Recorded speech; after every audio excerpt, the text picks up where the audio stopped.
Weight loss സമയത്ത് വിറ്റാമിനുകളും ന്യൂട്രീഷ്യൻസും അഥവാ പോഷകങ്ങൾ അടങ്ങിയ ഭക്ഷണങ്ങൾ കൂടുതലായി കഴിക്കാൻ പറയുന്നത് എന്തുകൊണ്ടാണെന്നാണ് പറയാൻ പോകുന്നത്.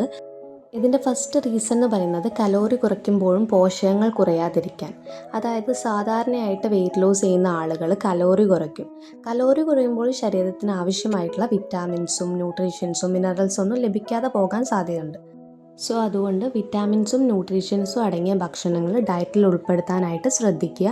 സോ ഡയറ്റ് ചെയ്യുന്ന ആളുകൾ ഭക്ഷണത്തിൽ ഏതെല്ലാം വിറ്റാമിൻസ് ഉൾപ്പെടുത്തണം, ഏതെല്ലാം ഭക്ഷണങ്ങളിൽ നിന്ന് വിറ്റാമിൻസ് ലഭിക്കും എന്നത് നെക്സ്റ്റ് ഒരു വീഡിയോ ആയിട്ട് ചെയ്യാം. സോ പല ആളുകൾക്കും മുടി കൊഴിച്ചിൽ, അതുപോലെ തന്നെ സ്കിന്നിൻ്റെ ഇഷ്യൂസൊക്കെ, പിമ്പിൾസൊക്കെ വരാറുണ്ട് ഈ ഒരു ഡയറ്റ് ചെയ്യുന്ന ടൈമിൽ.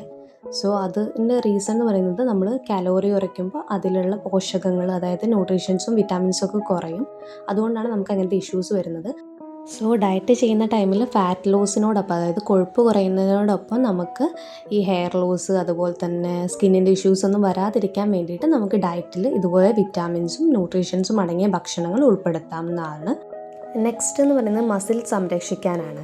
വെയ്റ്റ് ലോസ് ചെയ്യുന്ന ടൈമിൽ കൊഴുപ്പിനൊപ്പം, അതായത് ഫാറ്റ് ലോസിനൊപ്പം മസിലുകളും നഷ്ടപ്പെടാതിരിക്കാൻ ശരീരത്തിന് ആവശ്യമായ പോഷകങ്ങൾ ലഭിക്കണം.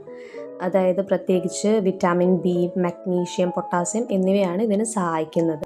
സോ അതുകൊണ്ട് തന്നെ ഈ വിറ്റാമിൻസൊക്കെ അടങ്ങിയ ഭക്ഷണങ്ങൾ ഡയറ്റിൽ ഉൾപ്പെടുത്തുകയാണെങ്കിൽ നമുക്ക് മസിൽ ലോസ് ഉണ്ടാവാതിരിക്കാൻ വേണ്ടിയിട്ട് അത് സഹായിക്കുന്നതാണ്. നെക്സ്റ്റ് റീസൺ എന്ന് പറയുന്നത് ശരീരത്തിൻ്റെ മെറ്റബോളിസം നന്നായി പ്രവർത്തിക്കാനാണ്. നമുക്കറിയാം മെറ്റബോളിസം കൂടുമ്പോഴാണ് ഫാറ്റ് ലോസ് ഉണ്ടാകുന്നത്. വിറ്റാമിനുകളും മിനറലുകളും ഭക്ഷണത്തെ ഊർജ്ജമാക്കുന്ന പ്രക്രിയയിൽ പ്രധാന പങ്ക് വഹിക്കുന്നുണ്ട്. സോ ഇവയുടെ കുറവുണ്ടെങ്കിൽ ക്ഷീണം, ബലക്കുറവ് എന്നിവ നമുക്ക് അനുഭവപ്പെടാം. നെക്സ്റ്റ് റീസൺ എന്ന് പറയുന്നത് രോഗപ്രതിരോധ ശേഷി നിലനിർത്താനാണ്. അതായത് കലോറി കുറയ്ക്കുമ്പോൾ ശരീരത്തിന് കൂടുതൽ സമ്മർദ്ദം ഉണ്ടാകാം. Vitamin C, vitamin A, zinc തുടങ്ങിയ പോഷകങ്ങൾ പ്രതിരോധശേഷി മെച്ചപ്പെടുത്തുന്നു. അതുകൊണ്ട് തന്നെ ഈ വിറ്റാമിൻ അടങ്ങിയ ഭക്ഷണങ്ങൾ ഡയറ്റിൽ ഉൾപ്പെടുത്തുകയാണെന്നുണ്ടെങ്കിൽ നമ്മുടെ പ്രതിരോധശേഷി മെച്ചപ്പെടാൻ കാരണമാകും. നമ്മൾ സാധാരണയായിട്ട് വെയ്റ്റ് ലോസ് ചെയ്യുമ്പോൾ ഫോക്കസ് ചെയ്യുക ഭക്ഷണം കുറയ്ക്കുക എന്നാണ്. പക്ഷേ ഭക്ഷണം കുറയ്ക്കുക മാത്രമല്ല, ശരീരത്തിന് ആവശ്യമായ എല്ലാ പോഷകങ്ങളും ലഭിക്കുന്ന രീതിക്കുള്ള ഭക്ഷണങ്ങൾ തിരഞ്ഞെടുക്കുകയും അവ ഡയറ്റിൽ ഉൾപ്പെടുത്താൻ ശ്രമിക്കുകയും ചെയ്യുക. എന്നാൽ മാത്രമാണ് നമുക്ക് ആരോഗ്യകരമായ രീതിയിൽ ഫാറ്റ് ലോസ്, അതായത് കൊഴുപ്പ് കുറയ്ക്കാനും ഊർജ്ജം നിലനിർത്താനും സഹായിക്കുകയുള്ളൂ. സോ അതുകൊണ്ട് തന്നെ നമ്മൾ ഡയറ്റിൽ വിറ്റാമിൻസും ന്യൂട്രീഷ്യൻസും അടങ്ങിയ ഭക്ഷണങ്ങൾ ധാരാളമായിട്ട് ഉൾപ്പെടുത്താൻ ശ്രമിക്കുക.